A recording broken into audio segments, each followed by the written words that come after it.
Prospect House Media. And now, prepare yourself for the only weekly podcast you won't want to miss. Welcome to the Ameritocracy Show with Troy Edgar, live from our studios in Los Angeles and Washington, D.C.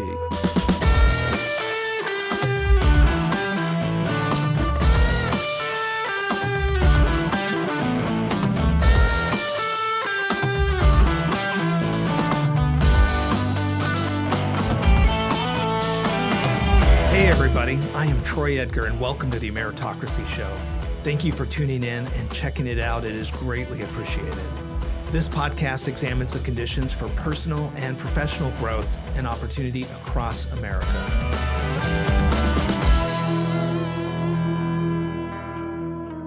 This week, Ameritocracy is in Washington, D.C., where we explore the world of international finance.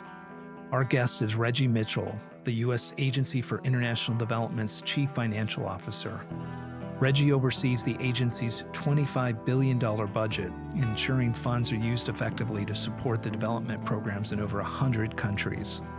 With a background in the Navy and senior financial roles at the Nuclear Regulatory Commission, Reggie's expertise provides a unique lens into managing the USAID's budgets, accounting systems, and fiscal policies.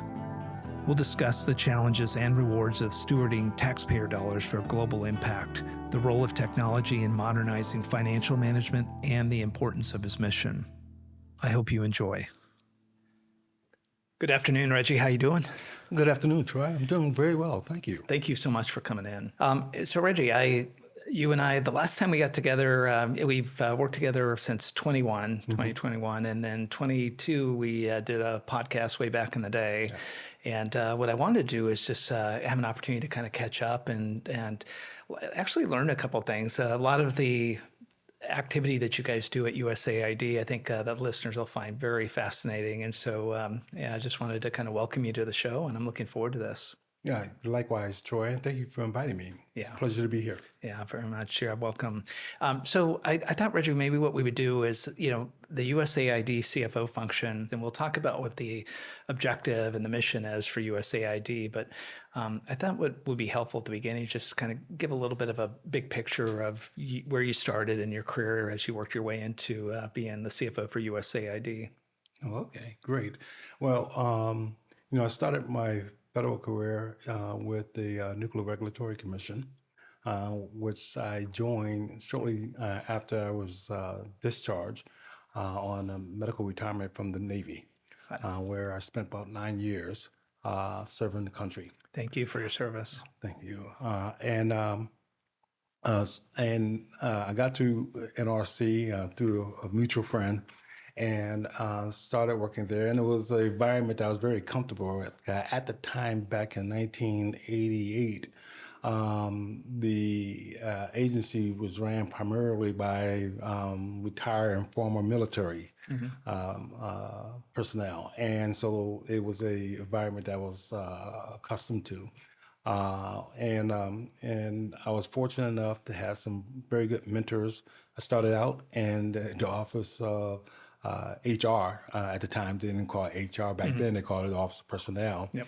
As a workforce analyst, doing analytical work on demographic data. I went from there over to the Office of the CFO. Again, it wasn't called the Office of the CFO at that time. It was called the Office of the Controller. I'm dating myself. I know you know what I'm talking about. Can I ask you a question before that? Like the NRC, just so people are, what was the mission of the Nuclear Regulatory Commission? The mission is to ensure the safety of nuclear power plants. Okay. And the use of nuclear materials, not associated with the military. The main job was to make sure that these nuclear power plants were being operated in a safe way, adhering to all the regulations to keep them safe. It was a great mission because it's very important. Nuclear power, at least at the time I was there, made up about 20% of this nation's energy consumption. Wow. That's where I cut my teeth. I spent 26 years at the Nuclear Regulatory Commission. and prior to coming to USAID. So when you started to move from being an analyst in the HR personnel side and moved into the office of the controller, Right. was that your first foray into finance? Yes, it was my first foray. I think I found my niche working in finance. And I spent about 8 years in that office as I continued to advance in my career. I became a manager, first line supervisor, and wound up spending 8 years out in Chicago. My goal was only to spend about 3 years and come back to Washington, D.C. Didn't quite work out that way. But to my benefit, I had an opportunity to do a lot of firsts in that capacity. And I was able to be picked up, compete and be picked up in the candidate development program for the senior executive corps. So the senior executive corps. So you how many years in were you? Because that's the top 2% of the career folks that serve in federal government, and it's a pretty hard credential to get. Yeah. At that time, I was about 10 years in to my career Wow. at NRC. Yeah. So as you're there, and so you ended up getting that SES position, or you go through, because a lot of the process as you kind of go through the application, you have to fill out a bunch of responses to questions, and a kind of almost like a board, if I understand it correctly. Yes, and a lot of training. And so for 18 months, you go through a number of scenarios with executives to see your temperament and see you apply some of the learning that you had received.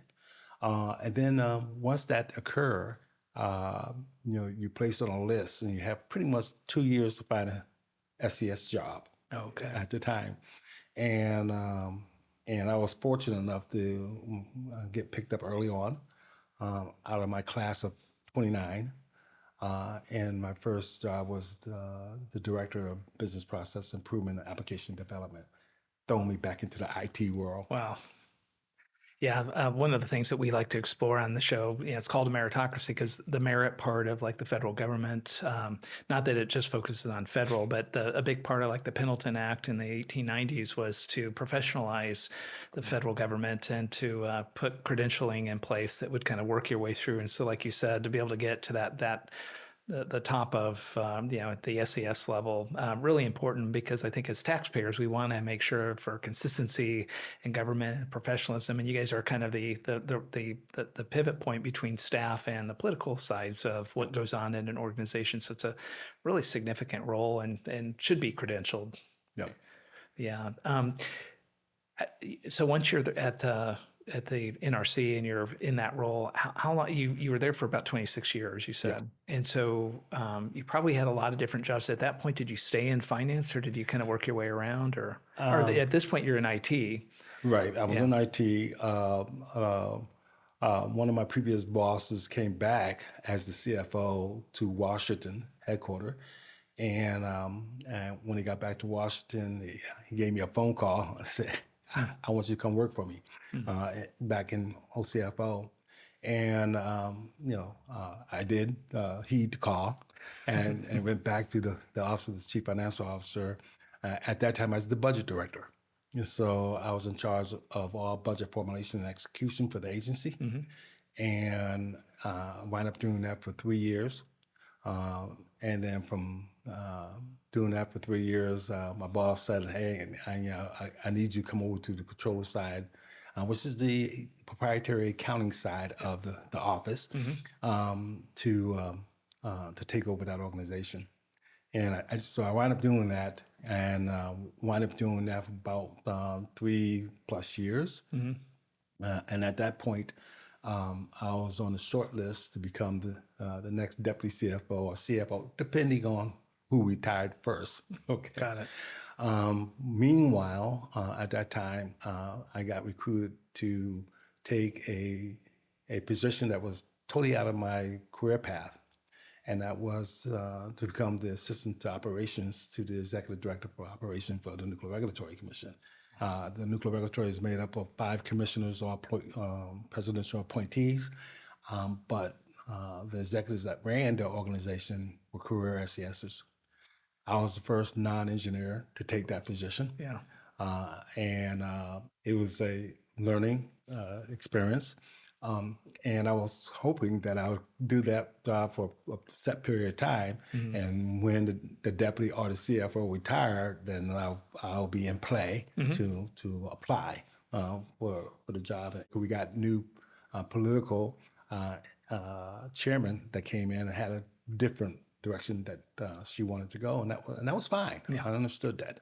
That's what you come to expect as a senior executive, that they're going to put you and place you where they most need you. So that's what's propelled me to decide to go out there and see how well I could compete with others in other jobs. So I did apply for USAID and GAO at the same time. And so I was going through the process for both agencies. And USAID gave me the call first. So I took the bait and came to USAID, and that was 10 years ago, this past March. And I am so glad I did, because I don't regret it at all. Now, was that the deputy or the CFO job? It was the CFO job. Wow. So you bypassed the deputy. I passed the deputy. Yeah. Yeah. Yeah, it has to be interesting. Like you said, and it's helpful for a lot of our viewers are outside of DC, so they don't realize, but the deputy assistant jobs, like the one for the NRC, like you said, is the most senior career running the organization. And to be truthful, I think it would have been helpful and a little hard to go back into the hole of CFO after you're at the administration level, because you get to see everything there. It was definitely a learning experience. I was involved at the highest level, dealing with the chairman of the NRC on a weekly basis, her staff. I had to interact with. So again, it gave me an experience base that I could take with me to whatever my next job was going to be. And so but my heart always was in going back to the CFO. My career aspiration was to become a CFO before I retired. So I never deviated from that, but I never ran from other opportunities as leadership saw fit to put me for whatever reason. So let's talk about that move into USAID, because again, we're going to hit on the diplomatic mission that USAID has, but there's a lot of different jobs in the government. You could be the functional finance person in a lot of different areas, but the one thing about USAID, and we're going to talk about the mission and the objectives, but over 100 countries and a lot of stuff going on worldwide. It's basically the aid agency for disbursements internationally. Talk a little bit, when you got ready to go into USAID, did you know a lot about it at that point? And how did you get ready for taking on that CFO job when you're like, I'm going to be starting in a month? So one of the things my training taught me early on when I went through the Canada Development Program for the SES Corps was the importance of doing your homework and going out and getting information, understand the nature of whatever organization you're going to and the role that, in my case, the CFO plays in those organizations. Oddly enough, I was introduced to USAID the first time while I was at the Federal Executive Institute, going through the program, where USAID at that time had a number of foreign service nationals. These are people that work for us overseas, in country, going through training. And I had no idea USAID existed. And it was optional to come and hear some of the stories from these foreign service nationals, their personal story, what country they were coming from, what USAID did for them and their communities, and why they joined USAID, working in country with the agency. And I found that to be very inspiring and more akin to what I find important in life, giving back and doing good directly. And so who would have thought 10 years after that initial introduction that I would have been applying for USAID for the CFO? Because at that time, I was well on my way to becoming an SCS. I'm not going to start now and go, leave NRC and go to USAID. And so when the job came open, and I did apply, and obviously I was successful in my interviewing, which was pretty intense, and the rest was was history. So let's talk a little bit about the big picture, USAID. So from your perspective, the mission, the objective, and just to kind of give people an idea of kind of the type of organization you support. So, as you might know, Troy, and some in your audience, is that USAID is the government premier development and humanitarian agency. We are a component of State Department, although we are independent when it comes to development. But obviously, we have to support the administration priorities and goals. So, not only do we deal with humanitarian disaster relief, both man-made and natural disaster relief, and humanitarian issues as famine and other disasters by the human lives of people in the countries that we partner with. One of the things that we try to do is to help countries in their goal to provide services, goods and services to their citizens, and doing that by building up their government structure, helping them with finance management as it relates to work that I do, and dealing with civil society, and dealing with things in a number of sectors, both global health. The PEPFAR program is the program that help a number of countries when it comes to eradicating AIDS in their population, which is still remain a major program that was initiated by George Bush, so those are some of the things that we work with and deal with as we go into these various countries. And also let me throw on there about education, and educating, bringing literacy to the various communities. So, when I step back again as a layman and I kind of looked at USAID, and if you read about it, like, again, at arm's length, kind of two types of assistance, like you said, the technical assistance and financial. And, and I guess I'm probably repeating back to you just to make sure I have a thorough understanding on the technical assistance, like you said, famine, AIDS, trying to be able to give technical assistance to potentially the local governments or whatever they are. The financial assistance is kind of more infrastructure, and this is probably where you and I have a little bit of an interest, is, it's taxpayer money that goes overseas. And, you look at as a part of the total federal budget, not as big, but definitely the ability to have controls in place and to be able to kind of take care of it. So something that fascinated me from, when we've talked off mic is a lot of times that financial assistance has to have the CFO involvement, or the office of the CFO, almost as a fiduciary for some of the activity that's going on. And could you just explain a little bit of maybe your role in that part of the mission, in that type of an assistance, of how you get involved? Because I know you've done a lot of traveling too. Absolutely. So I have a staff of about 300 individuals.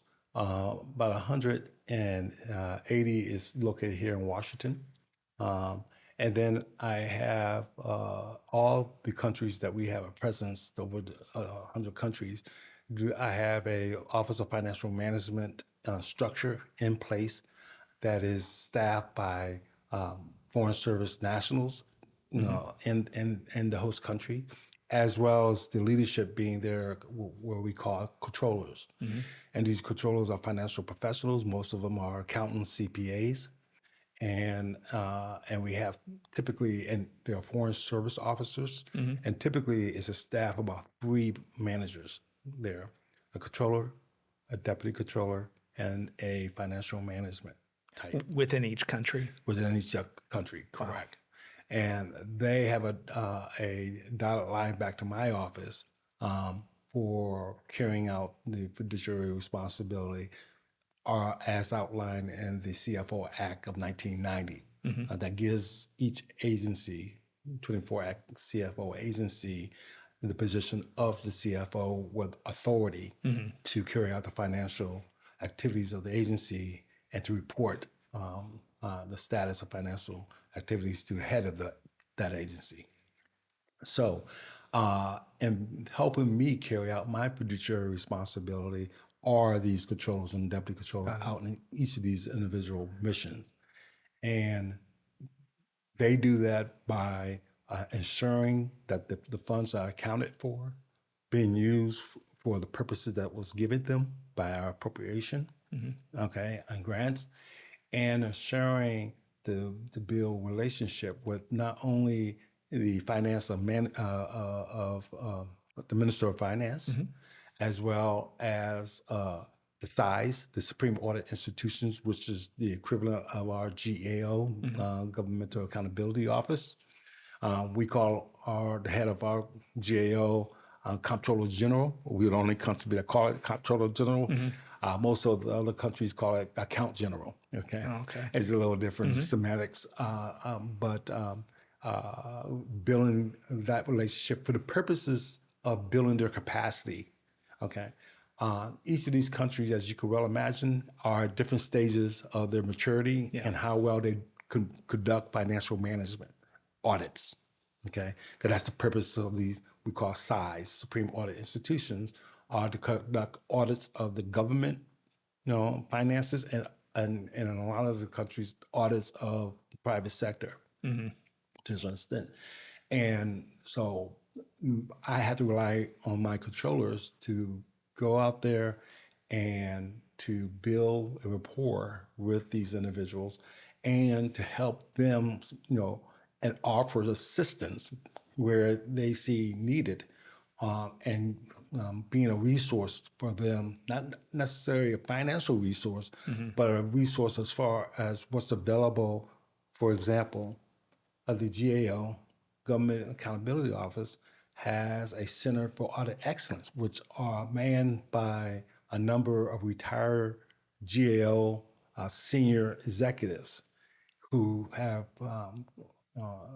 availed themselves of this center to go out and do short stints up to 6 months to help train members from whether it's the Supreme Audit Institutions or the professional accountancy organization in country, and that program now is about 6 years old, has been very, very successful in training a number of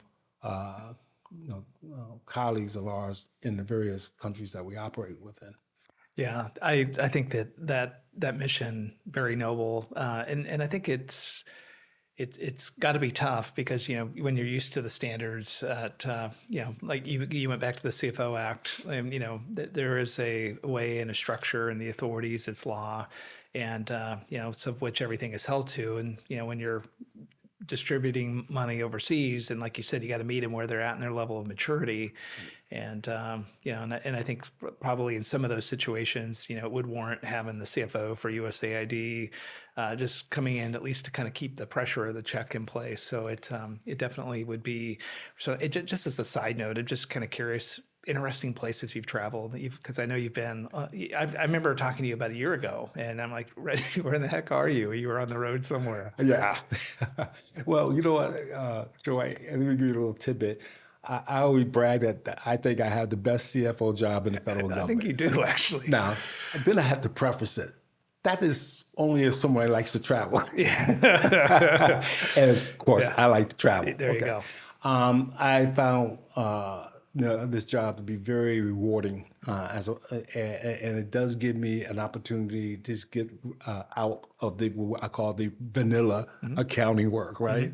As you know, that it's not the most sexiest work in the world. I tell people that all the time. Exactly. So by me being able to go out there and visit ministers of finance and visit the Supreme Audit Institutions, account generals, and me being able to have an audience of these accountant professionals, organizations, and helping them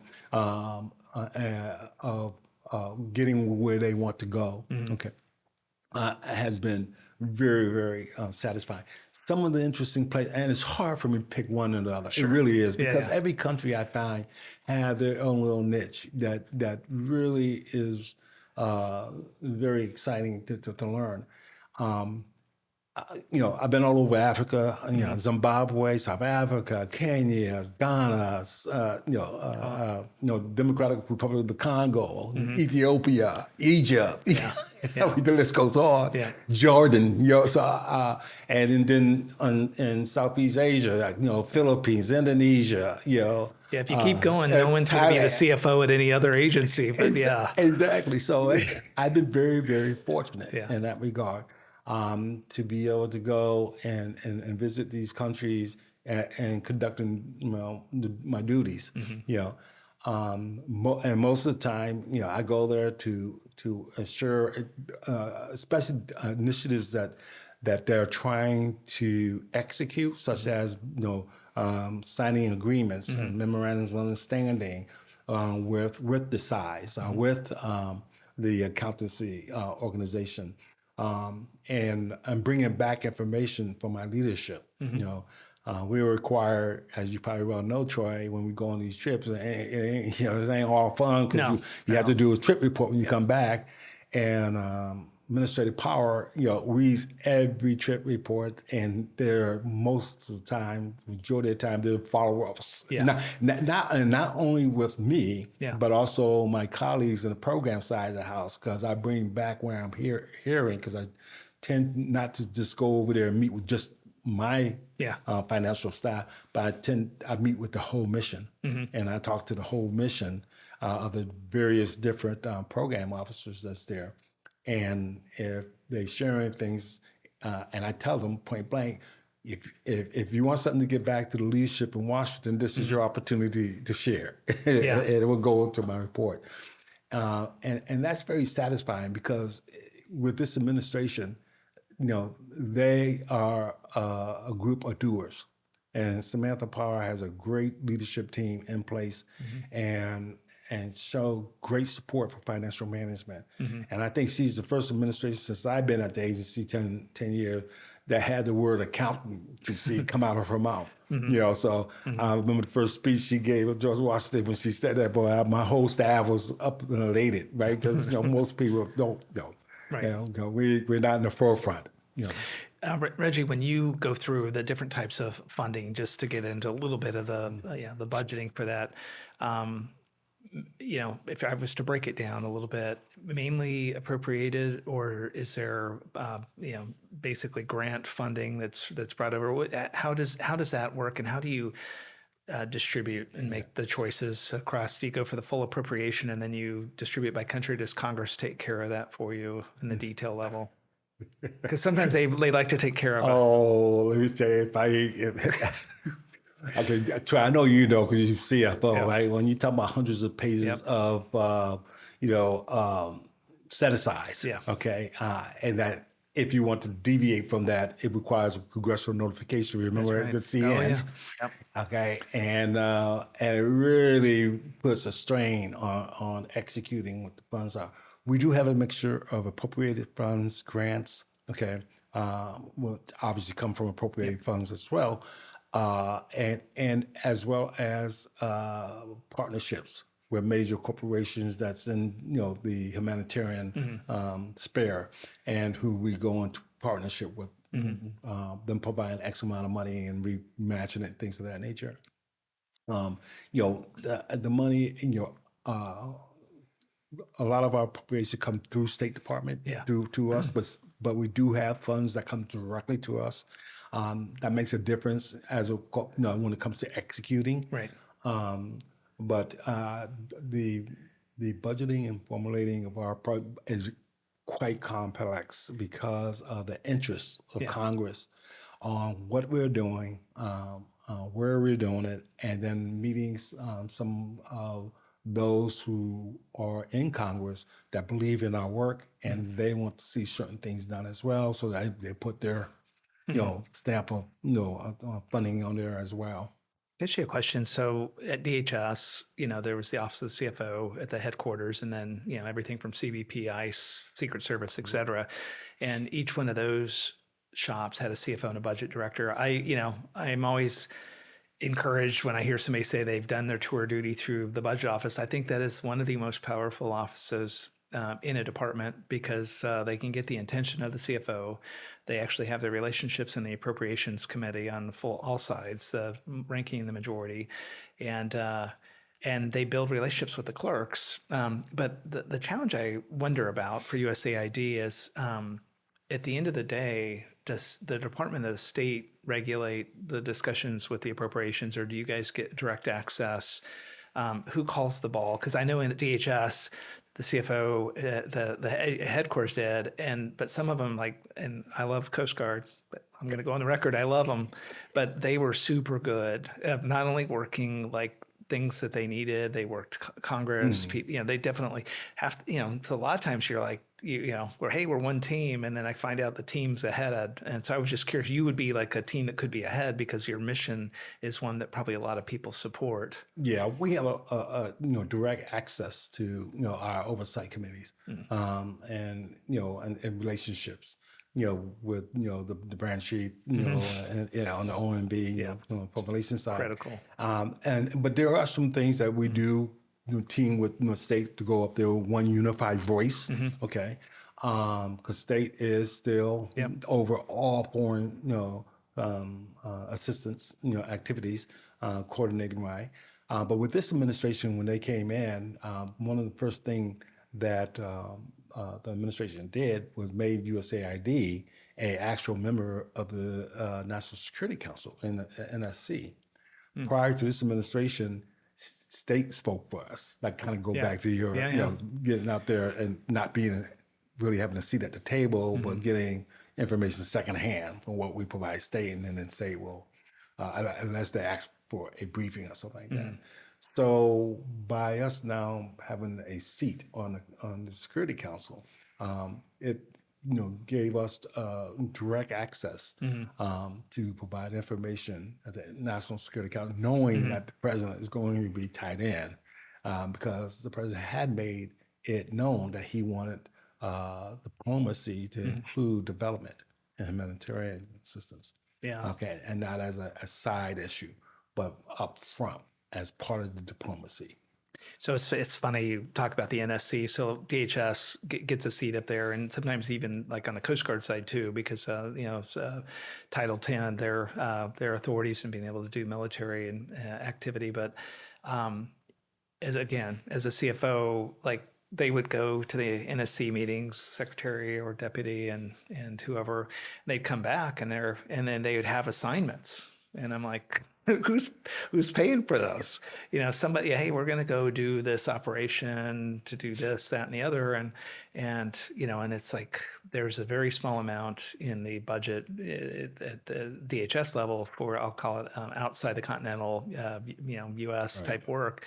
And so there was a price to be paid to be at that table, because you kind of had to be willing partners. So I'm sure sometimes again, and that's where legal counsel was my buddies too, because you want to support the mission. You absolutely want to support the mission, but you also got to make sure that money was being used for what it was supposed to be used for. And so sometimes your CFO never seems to be the happy shop that everybody likes. It's between us and general counsel, you're really just trying to keep everybody on track, but support the mission. That's absolutely so true. I tell you, GC, it behooves you to have a good relationship with GC, as well as the IG. Yeah. Okay, and to your point, it's like every CFO know that term. Who's paying for that? So it's going to come out. You come back with all these unfunded mandates. There you go. And finding the ways, and that goes back to our off mic the conversation about using our experience to find out what is available to us and what we can do within the guidelines and guardrails that are set up through the appropriation process. Yeah. And then I think too, having the relationship with OMB, I think it was kind of interesting, and I would be curious on your take. So, part of our jobs as CFO is, you're doing the budget formulation, trying to get the money, work with the appropriations, you're trying to work with your administrator, and you're trying to make sure the White House is totally on board. And, OMB also has a political part and a career part, and the career parts are usually the evaluators. And they technically know exactly what they're doing. But I always found it was like, even at DHS with such a sometimes controversial mission, it was hard for me to kind of understand, like, are we fighting ourselves? Is this what the president has ordered through OMB?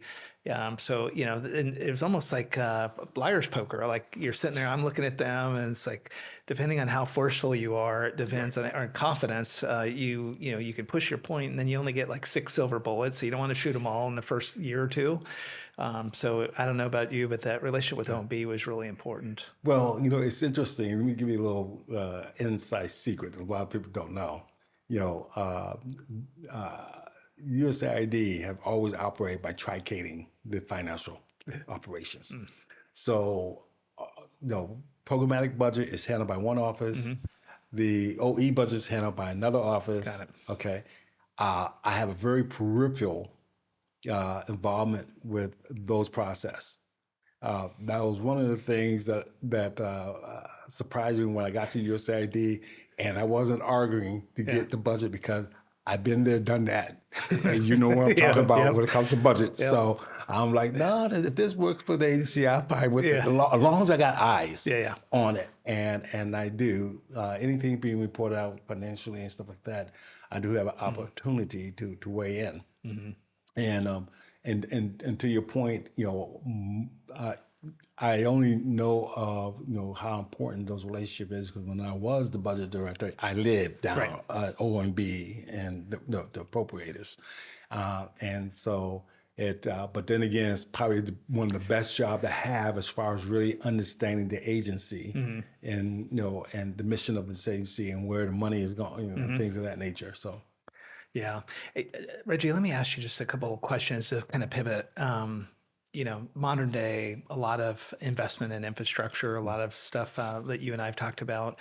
You looked at, you and I have even had discussions on all this travel reports and stuff. And I've been asking some CFOs that I have on, like, when they look at like what's going on with AI and they look at some of the potential areas of opportunity, what do you see from being a CFO for USAID and some of the areas? Do you read the executive order as caution? I'm going to wait. Do you see areas of opportunity that can be moved on? And maybe not even just in USAID, but maybe at the CFO level, because you got the purview of federal government and the state for sure. I tell you, I was very impressed and that because I like IT. And using IT, to meet certain needs. And, the CFO Council, which is made up of the 24 CFO Act agency, of which USAID is one, there was a briefing given on AI and some of the challenges with AI, governance structure-wise, and then some of the function that financial management could exploit to use, such as dealing with fraud, for example, and having AI look at these large data sets to find commonality and data points where it will take a human being or human beings a significant amount of time to go through those large data sets where now you could have AI based on machine learning go out there and make certain inferences based on the data that's in the sets. Obviously, we all know about doing repetitive tasks, okay? Like paying vouchers and other bills and things of that nature that we can employ this technology. The issue, as I see it, is that we are all over the map. When I say we're all over the map, each agency is all over the map on how quickly they are adopting the technology. We are just at our beginning. We're looking at like voucher processing, to free up staff to do higher level work. But it's clear that technology could really revolutionize financial management as far as getting there and doing the analysis, because the part of dealing with analysis, as you well know, is getting the data, right? That's right. And then being able to synthesize that data, understand what you have, and making those connections. I people always ask me from my previous experience, what do I think? And I used to not like November as a CFO because the OMB passed back. So the president came out with the budget February, March. You're on the road. Secretaries over it, like they've had enough, and then it kind of goes back. OMB kind of sees where you end up after meeting with Congress, and then you kind of get that. And I think like the November, when you get the pass back, you've got to like crunch through a tremendous amount of marked up bills. Right. And I always thought, and then you got to cross cut, and you're like, what did we ask for? What did the president first ask for? What did Congress, where are they heading? What's OMB think is the right thing to kind of square this off? And the budget chops, again, where I think a lot of the action happens, I always thought, God, if they could just load those into a large language model and do the cross cuts, because it's repetitive work. It's going through looking for keywords, trying to see, because at that level it's hand-to-hand combat, right? I mean, right. You got something through in the last budget, and there's Congress folks that won't let that pass again, and they want to give you a little gift in return. So you got to find the gifts, and it's a lot of just manual going through. And I just thought it would be so much easier if you could just digest what came and then have all of the reports brought out, because I think where our value, and especially your staff who are experts, that they once they see the output, they know that's where their magic is. Yes. And so I don't know if what your response to that is. But no. I totally agree. Yeah. And if you recall, back in the day, I'll just bring this up a quick anecdote. Nobody that worked in budget ever planned on being able to take Thanksgiving off because of the pass back. Yep. You remember that? Yep. Yeah. Of course, I had to think back. I said, that's been gone now for probably about 15 years. That the last two administrations, they had gotten away from that. And I think it was the Obama administration, if I'm not mistaken, right, who stopped doing that pass back the weekend before Thanksgiving, right? Thanksgiving weekend. Yeah. Anyway, bottom line is I had to smile at that, because you're right. It was all that data crunching and going over, what finally came back for the pass back, and then being able to make that cohesive argument or reclama. Yeah.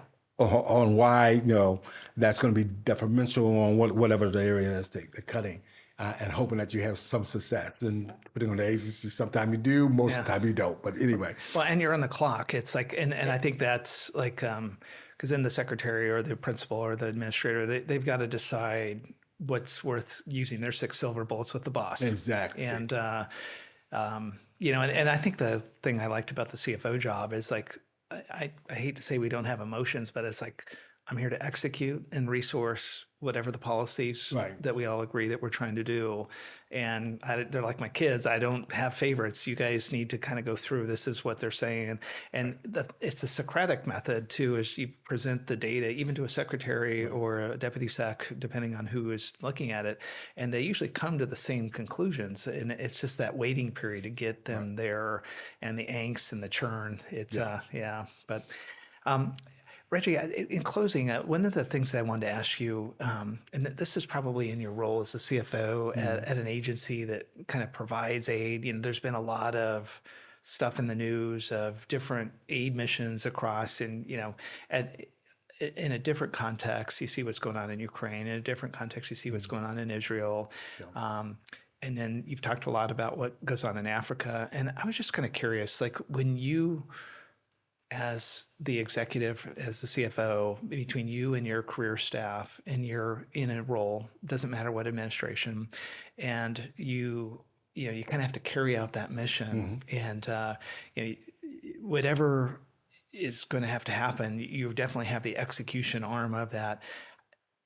Do you ever have a hard time kind of squaring up, the mission of the organization, maybe personally what you see out there, maybe even like physically you've been placed, you're like, that's not a good place to put money. But when you come back, it's like that the current administration is where we're going, and so we got to support that. And I was just kind of curious, what is your take on that?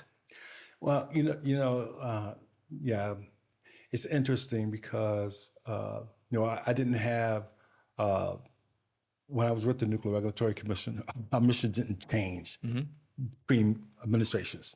We was an independent agency, and we used to joke and say, if we want the appropriators off our back, this used the word nuclear, and they stopped running. Okay, so we didn't have a lot of churn with okay, we changed the direction, we're going here. It was a regulatory agency, and we dealt with nuclear power, and so they for the most part left us alone.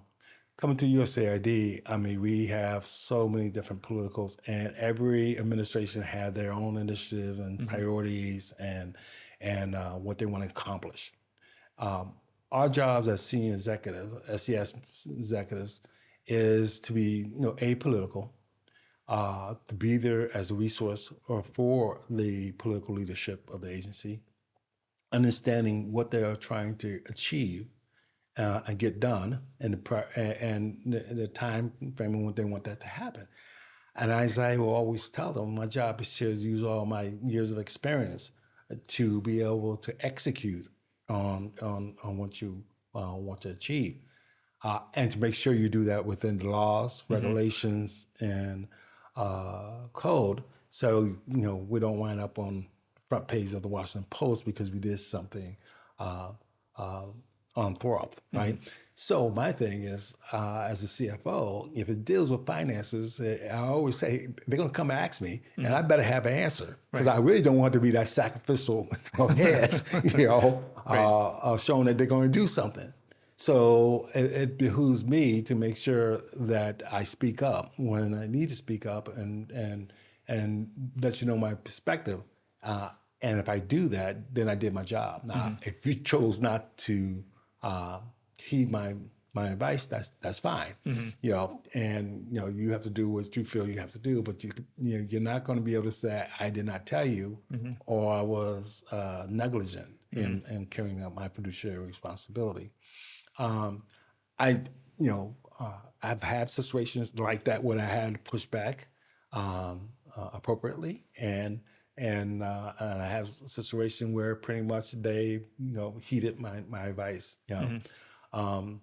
But being in part of the SES Corps is such a honor to carry that designation and understand our role in a democratic society.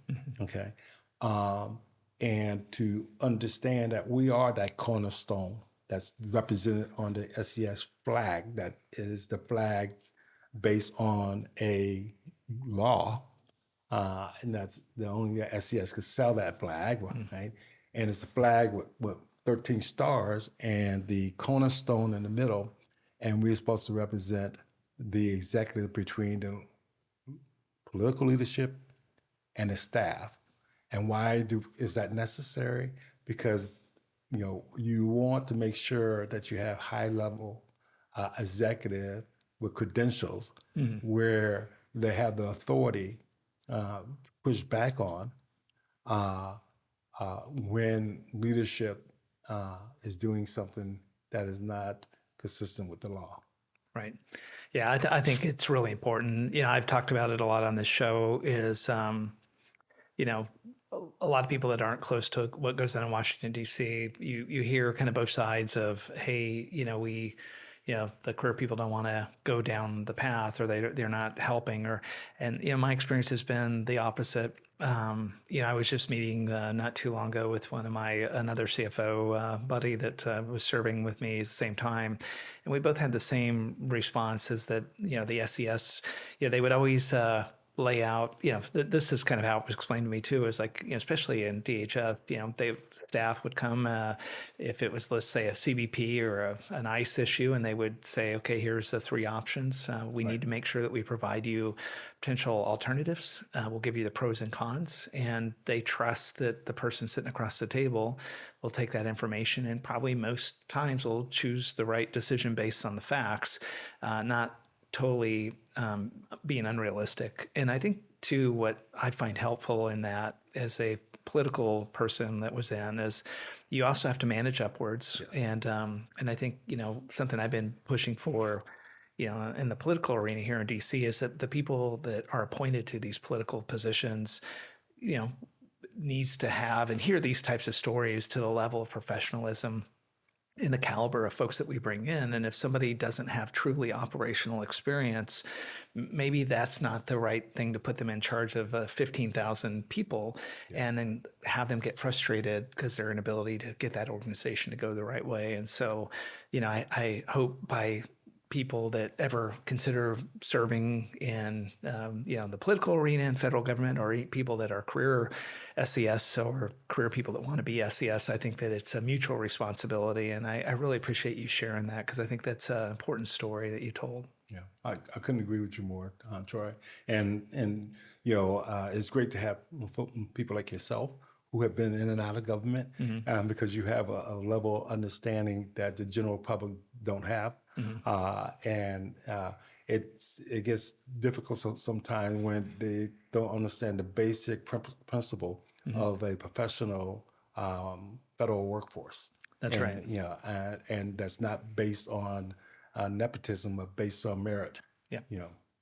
Yeah, well, Reggie, I thoroughly enjoyed this. I thoroughly enjoyed catching up again, and I think I'll wait to see you again after it cools down a little bit out there.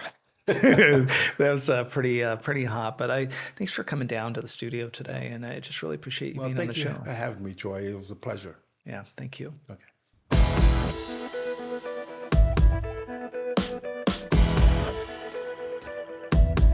Thanks again for joining me today on the Ameritocracy Show.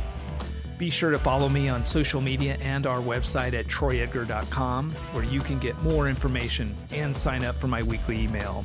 I hope you have a great week.